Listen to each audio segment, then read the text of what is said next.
In this problem, we're being asked to solve a 3 by 3 system of linear equations. And this is a lot of work. There's a lot of calculation, and there are many spots to make a mistake. So it's probably good to check your work with some kind of helpful tool or calculator. But let's do this by hand first and see how well we do. If we make a mistake, we'll check our work and then look back and find it. The basic process here for solving a 3 by 3 system of linear equations is to take two of the equations first and try to eliminate one of the variables. And in this case, it's pretty obvious. If I add these two together using the elimination method, I'm going to get rid of the z right away. After you've done that, you have to take a different pair of equations and also try to eliminate the z. And I'm thinking about these two after that because I could just multiply this bottom equation by 2 and do elimination with the top equation. But let's try these two first. I'll do that over here. So we've got x plus y plus 2z equals negative 3. And then we've got x plus 2y minus 2z equals 4. And we're just going to add these two equations together. So x plus x is 2x, y plus 2y is 3y, and 2z and negative 2z is 0. That's what we wanted. And negative 3 plus 4 is 1. So that's our first step. We're down to an equation with just two variables, so that's progress. Now let's try this top equation with the bottom equation multiplied by 2. So we're going to take this and multiply it by 2. I'll set that up over here.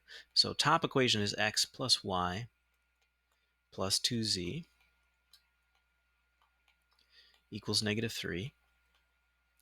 And the bottom equation multiplied by 2 would be 4x plus 2y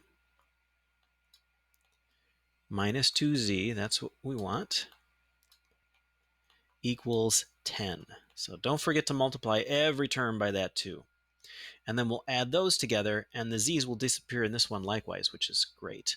So we're going to have x plus 4x is 5x. That's supposed to be a 5. Y plus 2y is 3y. And that will equal negative 3 plus 10 is 7.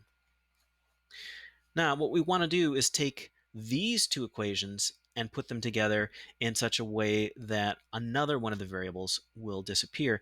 And the thing that leaps out at me here is I've got 3y and 3y. If I multiply this equation, actually, let's do this one, by a negative 1. And let me set up that and then multiply by this one here. That should work. So if I multiply this one by a negative 1, I'm going to have negative 2x minus 3y equals a negative 1. And then this one, remember, that's a 5x. So 5x plus 3y equals 7. So when I add these two together, we'll get rid of the y, and we'll have one equation in one variable, and we can actually solve for that variable. So negative 2x plus 5x is 3x. Negative 3y plus 3y, that's 0. And negative 1 plus 7 is 6. We divide by 3 here, 3x equals 6, we get x equals 2. All right, so most of the hard work is over now. We've found one of the variables. We can start working our way back through these equations to find the other ones. You'll notice that the results of our first couple of eliminations was that we had equations with just x and y in them. So I can take this x and plug it back into one of these. In fact, I think I'll plug it back into this one. 2 times x, that'd be 2 times 2, that'd be 4, plus 3y equals 1. Now solving for y, we're going to subtract 4 from both sides. I'd get 3y equals negative 3. So y equals negative 1. Now we've got x, we've got y. We can take those two numbers and into whichever of our first equations looks like it might be easiest. I'm going to plug it in this top one. So that would be 2 plus a negative 1, so that's minus 1, plus 2z equals negative 3. So 2 minus 1 is 1, plus 2z equals negative 3. I subtract 1 from both sides. I get 2z equals -4. Dividing by 2, I would get z equals -2. All right.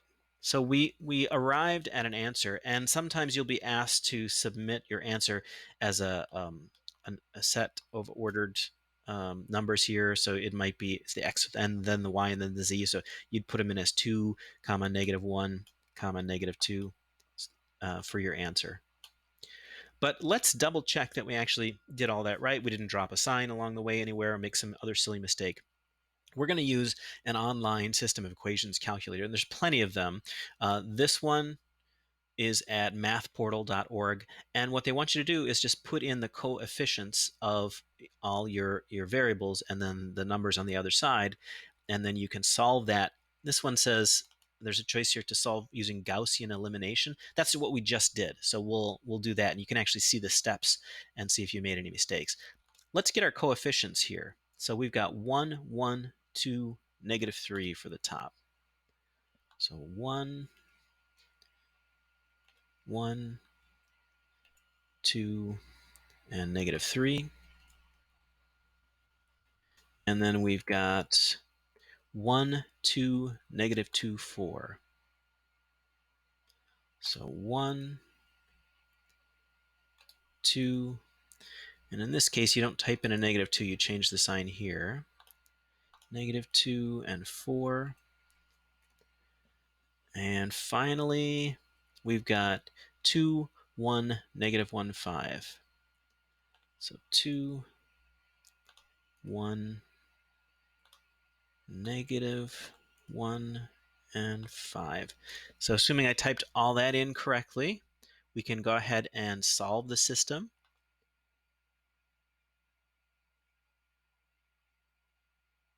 And see what the online calculator comes up with.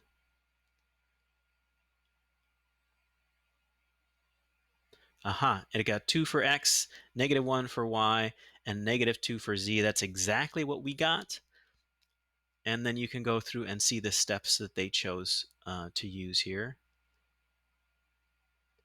And they might have done it a slightly different way than we did, because there's a lot of different approaches you can take, but it's a similar process. So that is how to solve a 3x3 system of linear equations.